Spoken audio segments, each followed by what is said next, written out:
I work the evening shift at a warehouse.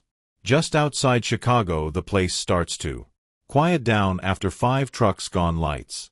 Dimmed, the whole yard settling into silence, but most evenings right after school a group of boys shows up. They ride their bikes through the empty lots, toss balls against the loading docks, play tag between the shadows of old containers. I never chased them off. They weren't causing trouble, and truth is, their laughter made this forgotten place feel almost human again. One Tuesday I noticed something different. The boys had gathered behind the old shipping bay, quieter than usual, all looking toward the same spot. I stepped out of my booth and walked over. That's when I saw him, a German Shepherd puppy, maybe 6 or 7 months old, thin, dirty legs too long for his frame. He was lying on a flattened cardboard box next to a rusted barrel, alert but still watching everyone with those wide, cautious eyes. One of the boys, David, was crouched beside him holding out a half-eaten burger. The pup inched forward, sniffed it, then took it gently and backed away to his corner. "He's been living here," David said quietly. "I think someone left him." I didn't say much, just nodded and walked back to my post, but I watched. David kept coming back every evening, sometimes with friends, sometimes alone, always with something for the pup: chicken, bread, crackers, and always with a gentle voice, like he was talking to a scared friend who didn't speak the same language. One evening David pulled something bright from his backpack, a red sock. He waved it, laughed, then tossed it gently. The pup jumped up, caught it, and for the first time I saw his tail move, not just a wag. Joy, real reckless joy. From that day on, the sock was always with him. David named him Rocky. Rocky would chew on the sock, sleep with it tucked under his chin, paw at it like it was the only thing in the world that belonged to him. He slept every night beside that old barrel, curled up on a pallet of broken wood, holding that sock like it was family. And every evening, like clockwork, David came back, until one day he didn't. At first I didn't think much of it. Kids get busy, parents ground them, school piles up. But then a second day passed, then a third, and still no sign of David. Rocky waited each evening, just like before. He'd sit near the edge of the loading dock, ears pervy time, tires crunched in the gravel every time a bike chain rattled in the distance, but no one came. The red sock was still there. He didn't chew it anymore, just kept it close tucked under his chin, like it was the last piece of something good he didn't want to lose. I started leaving food out, a bowl of dry kibble I picked up from the corner store, fresh water. At first he didn't touch it, just sniffed and walked away. He looked thinner, slower, like he was trying to hold himself together, waiting for something that wasn't coming. On the 4th evening I sat outside my booth longer than usual. Rocky didn't move. When I approached, he just looked up at me, eyes dull, tail still. That playful pup I used to watch chasing a sock through the dirt was gone. All that was left was something small and quiet and waiting. I asked one of the other boys, Daniel, if he'd seen David. He looked away, kicked a rock, and mumbled, "Didn't you hear what I asked?" Standing still, he got hit, Daniel said, on his bike a couple blocks from here. He's in the hospital, not waking up. I don't remember what I said. Back my chest went cold. I looked at Rocky, who had laid his head back down beside the sock. He didn't know, not really, but maybe he felt it that night. I drove to the hospital. I left Rocky outside, tied loosely to a tree across the street, wrapped in an old flannel I kept in my car. He didn't fight it, just watched me go, eyes heavy inside. I found the pediatric wing and asked about David.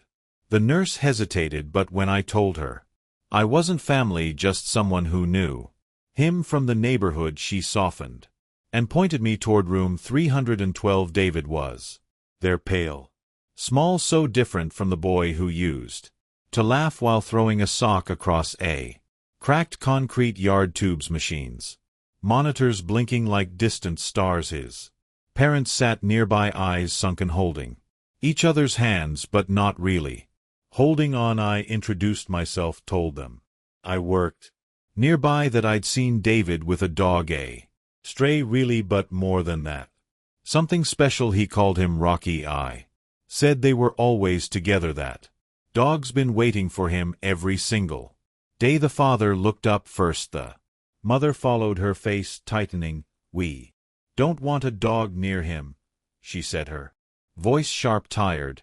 Not here, not now. I nodded, tried to smile. Of course.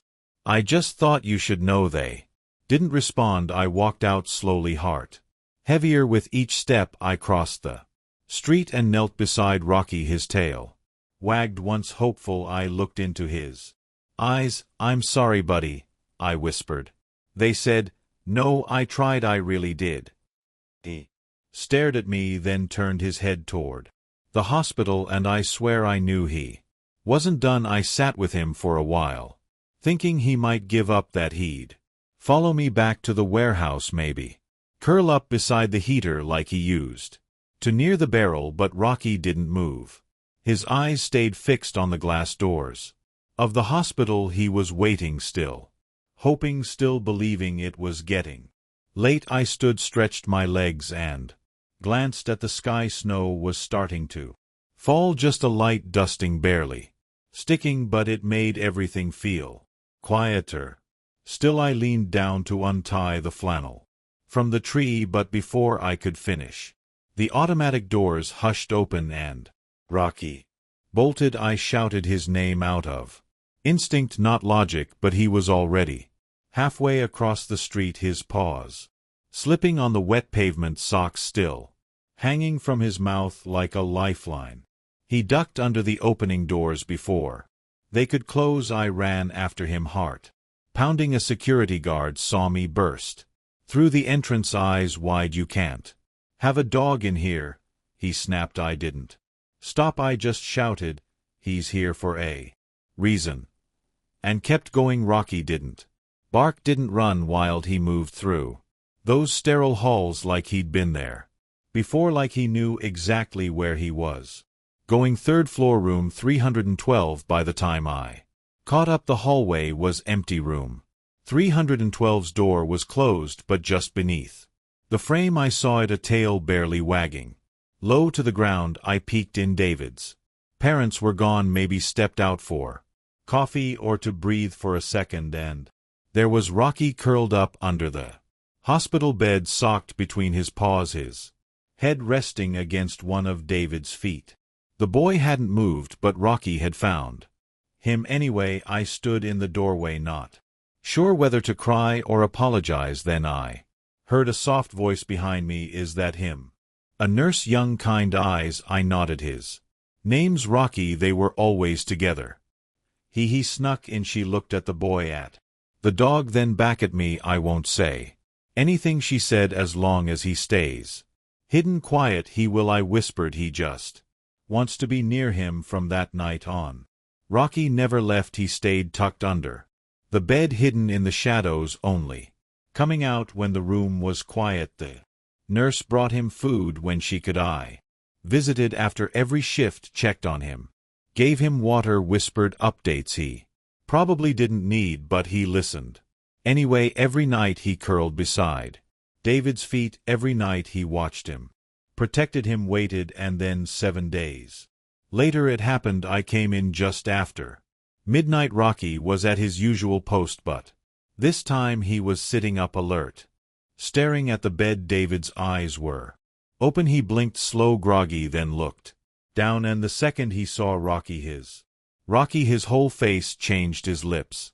trembled, his hand reached down, and that dog, that broken, abandoned puppy, he jumped onto the bed and buried himself into the boy's chest. David laughed, or maybe cried, I couldn't tell, but he held him like he'd never let go, and I knew right then neither of them would ever be alone again. The room filled with noise. Before anyone said a word, the beeping of monitors, the sudden shuffle of footsteps outside, the sound of something breaking Inside my chest I watched as Rocky curled against David like he belonged there because he did. The red sock was still in his mouth, damp and worn, but he didn't let it go, not now, not after. Everything. The nurse who had kept his secret rushed in, then froze when she saw David's eyes open. Her hands flew to her mouth. "He's awake," she whispered, like saying it too loud might break the moment. Rocky turned to her, then back to David, tail thumping softly against the mattress. David looked around the room, dazed. His voice was barely audible. "Is this real?" The nurse leaned over him gently. "It is, sweetheart, you're okay. You've been resting for a while." He blinked slowly, reached a shaky hand toward Rocky and whispered, "You waited." I had to step out into the hallway. My legs felt too weak. I leaned against the wall and tried to breathe. The parents arrived moments later, voices raised, confusion in their eyes. "Why is there a dog in his room?" the mother asked, sharp. Panicked, the nurse didn't flinch. He was already here when David woke up. Her tone didn't leave room for argument. The father stepped forward, looked through the glass, and saw them, his son and that dog, tangled together like they were part of the same story. His face softened, his shoulders dropped. He didn't say a word. Inside, David was smiling, not a big smile, but real, raw, alive. The next few days moved fast. Doctors' tests, quiet celebrations. The staff called it a miracle, but I knew better. It wasn't a miracle. It was loyalty. It was love. It was Rocky refusing to leave, believing so hard it pulled David back. I kept visiting. Rocky was allowed to stay under one condition. He had to be registered as an emotional support companion. The hospital waived every rule. No one questioned it. David's parents started spending more time in the room. The mother sat by the window, holding her son's hand. The father took phone calls in the hallway, but always glanced in as he passed, watching Rocky like he was still trying to understand. One afternoon I brought a bag of dog food and a small collar with Rocky's name stitched into it. David lit up when he saw it. "He has a name tag now," he said, rubbing Rocky's ears. "You gave him the name Game Pass," I told him. "Only fair. He wears it proudly." We sat together, the three of us, while the machines clicked and hummed. Rocky rested his head on David's lap, his tail wagged. Every time the boy spoke, he didn't need words to understand. He just listened. On the morning of David's discharge, I waited outside the front doors. The hospital staff wheeled him out into the sun, wrapped in a blanket. Rocky trotting beside him like a bodyguard with paws. The parents stood beside the carbo, their expressions tight, unreadable. David looked up at them and said one thing: "He saved me." And then something changed. The mother knelt down, held out her hand. Rocky stepped forward and pressed his head into her palm. She swallowed hard, nodded once, then looked at me. "We'll take him," she said, "if he'll come with us." Didn't say anything, just crouched down, scratched Rocky behind the ears, and whispered, "Go on, boy, that's your family now." He looked at me for a long second, just a second, and then jumped into the car beside David, that red sock still clutched in his mouth, and just like that they drove away whole together. Home. I still see them sometimes, not often, but enough. They come by the warehouse every now and then. David on his bike, helmet snug, Rocky trotting alongside like his shadow. The first time I saw them after the hospital, it stopped me cold. David had grown, not taller really, but brighter. There was light in him again, and Rocky, he looked like a different dog. Filled out, healthy fur, thick and clean, still carried that same red sock in his mouth like a medal. They didn't stop the first time, just waved.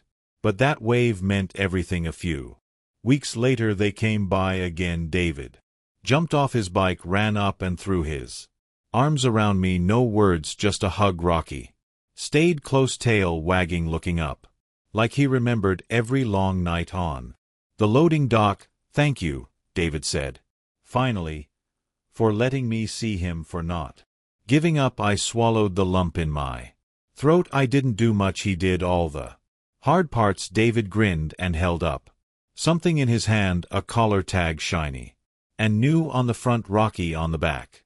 "If found, please return to David." We sat on the old concrete steps of the loading dock and talked. David told me how he'd had dreams of Rocky while he was in the coma, not just random flashes but vivid ones. He was lying next to me, he said, eyes wide. I could feel him, he was warm. "I think that's what brought me back." Rocky dropped the sock on David's lap and nudged it like he was saying, "You forgot this part." They stayed for an hour then, too. David told me how Rocky wouldn't sleep anywhere but at the foot of his bed, how he followed him from room to room, how when David had bad dreams, Rocky would rest his head on his chest until the shaking stopped. "They told me I might not walk right again," he said, "that I'd have trouble with balance, but Rocky helps when I hold his collar. I don't feel scared." That hit me harder than I expected. Before they left, David turned to me and said something I still think about every night. "I didn't just find a dog," he said, "I found my best friend." I watched them ride off again, one boy, one dog, and that red sock bouncing in Rocky's mouth like a flag waving in the wind. After they disappeared down the street, I walked back to my booth. The warehouse was quiet again, same rust, same shadows, same cold air, but it didn't feel empty. It felt full of something I couldn't name. Hope, maybe, or love, or the echo of a sock and a heartbeat that refused to give up. Either way, it was enough. A few months passed and the city shifted seasons again. Spring gave way to summer. The nights got warmer, the air buzzed with cicadas and the smell of fresh cut grass, but the warehouse stayed the same cracked pavement, same rusted gates, same quiet after 6 o'clock. And still, every so often, Rocky and David came back. Sometimes they brought other kids, sometimes just the two of them. David always with that bright smile, Rocky always with his red sock, faded now, frayed at the edges, but still held like treasure. They'd run through the yard like nothing had ever changed, like they hadn't lived through pain and waiting and hospital rooms. One afternoon they brought lemonade. David handed me a cup and said, "You're the reason we're together, you know that." I shook my head. "No, kid, that was all you." But he wouldn't let it go. "You let him stay," he said. "You watched him, you fed him, you gave him a chance." Rocky barked once like he agreed. We sat there for a while, sipping lemonade in the shade of the loading dock. Rocky lay between us, chewing his sock lazily, tail thumping now and then. David told me he was writing a story for school about the warehouse, about a dog who waited, about the people who noticed. "He's more than a pet," David said quietly. "He's a part of me." There was a pause, then he added, "I think when I was in the hospital, when everything went black, I could hear his breathing like a heartbeat next to mine. I didn't say anything, just reached down and scratched Rocky behind the ears. He leaned into it like he always had. Later that evening, after they left, I stayed outside longer than usual. The sun dipped below the skyline, painting the yard in gold and soft shadows. For a place that had always felt abandoned, forgotten by the city, it suddenly felt sacred, like something good had happened there, something worth remembering. I walked over to the old pallet near the barrel, Rocky's old bed. The red sock wasn't there anymore, but I could still picture it, still see that little pup curled up waiting for a boy who loved him enough to come back. That night, before I locked the gate, I nailed a small wooden sign above the dock. Rocky waited here, just that, nothing fancy, nothing loud, but it felt right. And I knew that no matter what happened, no matter how many trucks came and went, how many kids grew up and moved on, this place would always hold the memory of Something pure, a dog, a boy, a red sock. And a love that refused to be broken. Sometimes I still walk that yard alone. But I'm never really alone. One evening, in late August, a storm rolled in over the city, one of those Chicago storms that starts with heavy clouds and ends with lightning splitting the sky. The warehouse shook with the wind, the metal siding rattling like bones. I stayed later than usual that night, checking the fence line, securing loose pallets, making sure nothing would fly off and break someone's windshield. By morning, just as I finished, headlights lit up the yard. A familiar bike skidded to a stop near the loading dock. David jumped off, rain already soaking his sleeves. Rocky was with him, soaked but wagging, red sock clutched tight in his teeth. "You two are insane," I called out, waving them toward the booth. David grinned. He wouldn't stop whining until we came. I think he missed this place. I opened the door, let them in, dried Rocky off with an old towel. The three of us huddled together inside the tiny booth as rain pounded the roof. Thunder cracked overhead, but Rocky didn't flinch. He just lay down by David's feet like it was the safest place in the world. "Sometimes I think he knows more than I do," David said, staring out the fogged-up window. I smiled. "He definitely listens better." We laughed, and for a while we just sat in the storm sound silence. No phones, no distractions, just a boy, a dog, and the man who had once watched them from a distance and now couldn't imagine this world without them. I had nightmares after the accident, David said suddenly. His voice was quiet, careful. I'd wake up thinking I was still under the car, that I couldn't move, couldn't breathe. I didn't interrupt, but then I'd feel him. He continued at my feet, that warmth, that weight, like he was holding me in place, reminding me I was real. Rocky looked up at that moment as if he understood. Maybe he did. "And now?" I asked. "Now," David said, smiling, "I don't dream about the accident anymore. I dream about the warehouse and the games, and him chasing that sock across the lot." We sat until the storm eased, the rain softened to a drizzle, and the sky turned from charcoal to silver before they left. David reached into his backpack. "We made this," he said, handing me a framed photo.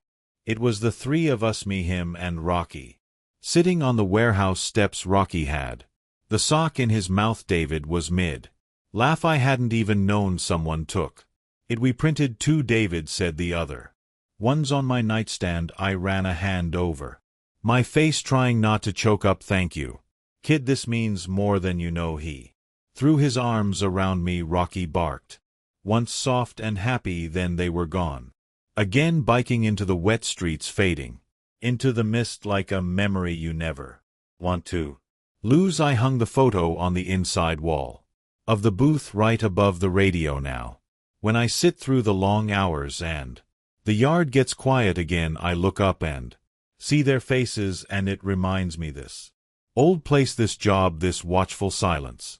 It led me to something beautiful, something I never asked for, something I'll never forget. A few weeks later, I got a call from the school. It was the principal. She said David had mentioned me, talked about the warehouse, Rocky, everything they were holding an assembly on kindness and resilience, and she asked if I'd be willing to come in and speak. I laughed at first. "Me, I'm just a night guard. I don't give speeches." But when she said David would be speaking too, I couldn't say no. The day of the assembly, I put on my best shirt, washed the warehouse smell off my jacket. When I walked into that school gym, the noise hit me like a wave. Hundreds of kids in folding chairs, buzzing with energy. But then I saw David at the front, standing behind a microphone, holding a folded piece of paper, and beside him Rocky, wearing a bandana that said "Hero" in big blue letters. David looked small behind the mic, but his voice didn't shake, not once. He told them about the accident, about waking up in a hospital bed and finding The one face he didn't expect his dogs. He told them how Rocky had waited, had snuck into the hospital, had warmed his feet and never left his side. He saved me. David said, voice clear, not just my life, but everything inside me, the scared parts, the hurt parts. Rocky made me whole. Again silence filled the room then. Applause, thunderous, honest applause. When it was my turn, I didn't say much, just told them I'd seen a lot from my little booth, that kindness isn't always loud. Sometimes it's feeding a dog after work. Sometimes it's letting a kid play in peace. Sometimes it's choosing to believe in a tail wag and a red sock afterwards. Kids came up to pet Rocky, ask questions, tell their own stories. One little girl said she had nightmares too, but maybe now she'd sleep with her dog closer. A teacher asked if Rocky could come visit her special needs classroom. David beamed that night back at the warehouse. I sat by the dock long after my shift ended. The city was quiet, stars poked through the haze. I thought about how one forgotten lot, one stray dog and one persistent boy had shifted the ground beneath my feet. I thought about how love doesn't always knock on your door.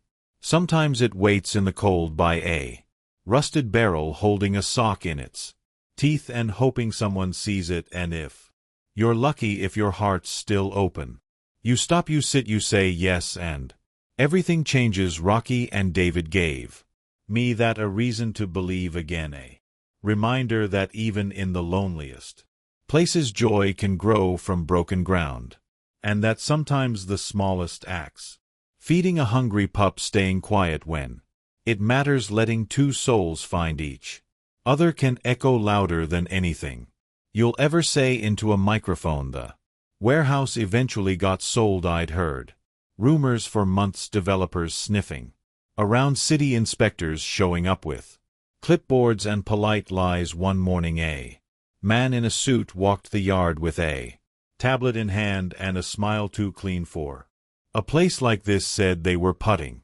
in condos, modern, upscale, a new chapter for the neighborhood. I nodded, didn't argue, didn't tell him what had happened here, what had lived here, what still lingered in the corners of this cracked concrete yard. They gave us 60 days. I didn't say anything to David. At first thought maybe it wasn't my place, but Rocky knew. He started lingering longer when they visited, sniffing around like he could sense the change. He'd sit at the edge of the dock long after David was ready to go, just watching the yard like he was memorizing it. Then one afternoon I told them. David didn't say much, just sat on the steps, knees pulled to his chest, Rocky's head resting on his lap.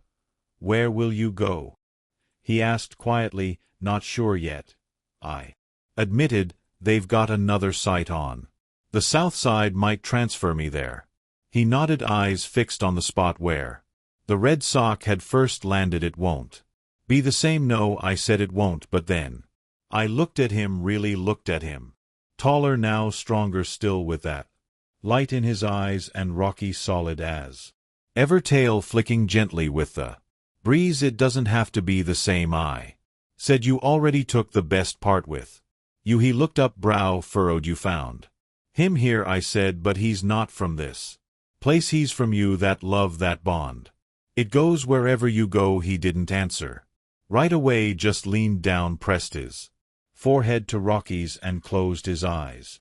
When they left that day, they didn't ride off quickly. They walked their bikes down the alley slowly, side by side. Rocky trotted between them, and just before they turned the corner, David looked back. I raised my hand, he raised his. 2 weeks later I finished my last shift. I walked the yard one more time, past the fence where Rocky first waited, past the rusted barrel, the broken pallet, the spot where the red sock used to lie. I stood by the sign I'd nailed up months earlier. Rocky waited here. Then I pulled out a second plaque, had it made special, wood burned letters and love. Found him, I nailed it just beneath the first, stepped back and let the silence settle around me one last time. Some places don't need to last Forever they just need to matter while they do. A year has passed since the warehouse closed. The lot is gone now. Flattened, fenced, scrubbed clean like it never held anything worth remembering. Where Rocky once slept beside a rusted barrel, there's now polished stone. Where David once chased him through the gravel, someone's parked luxury SUV. A courtyard stands where I used to sit and drink bad coffee from a paper cup, watching two souls find each other in the dust, and yet it still lives in me, all of it. Sometimes I drive by just to see what's changed, but I don't stop, not really. There's nothing left to hold on to out there. Everything that mattered from that place now walks on four legs beside a boy who once couldn't move. David sends updates, photos, videos, cards on the holidays with Rocky's paw prints stamped in red ink like a signature. He tells me about their hikes, their camping trips, how Rocky still sleeps curled up at the foot of his bed, sock beside him like a sacred relic. The sock is patched now, held together by threads and memory, but Rocky guards it like treasure. Always one message hit me harder than the rest. David wrote, I started volunteering at the hospital, same wing I was in. Rocky comes with me. Some of the kids don't want to talk to anyone, but they talk to him just like I did. I read that message 3 times, then once more, because that's what this was always about, wasn't it? Not just rescue, not just healing, but becoming. Rocky wasn't saved to live an ordinary life. He was saved so he could save over and over again, quietly, gently, like only he could. Sometimes I wonder what would have happened if I hadn't paid attention that first day, if I'd chased the kids off, called animal control, turned a blind eye to a boy and a stray playing behind a warehouse. But I didn't, and that changed everything. I've since moved on to another job, different shift, different city. The nights are quieter now, less color, less chaos, but sometimes I close my eyes and hear the scrape of a bike tire against gravel, a boy laughing, a dog chasing, a flash of red through the air. I hear life returning to broken places. I keep a photo of Rocky and David on my desk, the one David gave me, framed, faded from sunlight now, but still warm, still full, and beneath it, taped to the edge of the frame, are 2 words I scribbled one night alone in that booth. He waited, because that's what started it all. A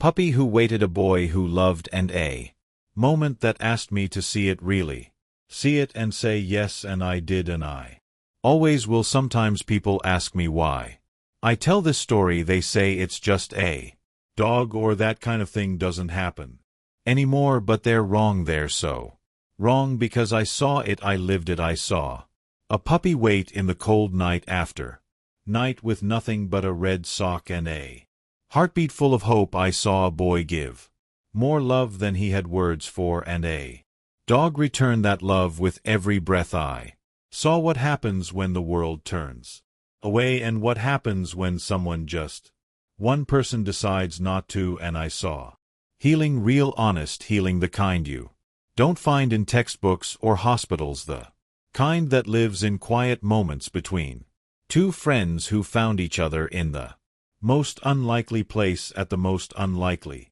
time. Rocky wasn't just rescued, he became a rescuer. He carried a boy through darkness. He brought him back when no one else could, and now he carries others, kids who are scared, lonely, hurting. He shows up, lays beside them, and says, "You're not alone." And that red sock, David still keeps it on his nightstand. Rocky doesn't play with it anymore. He's grown settled, but it's there, faded, frayed and sacred, a reminder of where they started, of what they survived, of what love can do when it's given the smallest space to bloom. So yes, I tell this story. I tell it because someone out there needs to hear it, because somewhere a puppy is waiting, somewhere a child is hoping, somewhere someone is standing at the edge of giving up, and maybe, just maybe, they'll remember Rocky. Maybe they'll remember that love doesn't have to be perfect, it just has to be there. That presence can save a life, that patience can rewrite an ending, and that the quietest acts of kindness, like feeding a stray behind a warehouse or letting a tired boy play in peace, can echo through generations. So if you're reading this or listening or feeling something in your chest you can't explain, hold on to it, because somewhere out there someone needs you to notice, to say yes, to wait, to love, just like Rocky did. Be their voice, be their hope, and never ever underestimate the power of one red sock and a dog who refused to leave.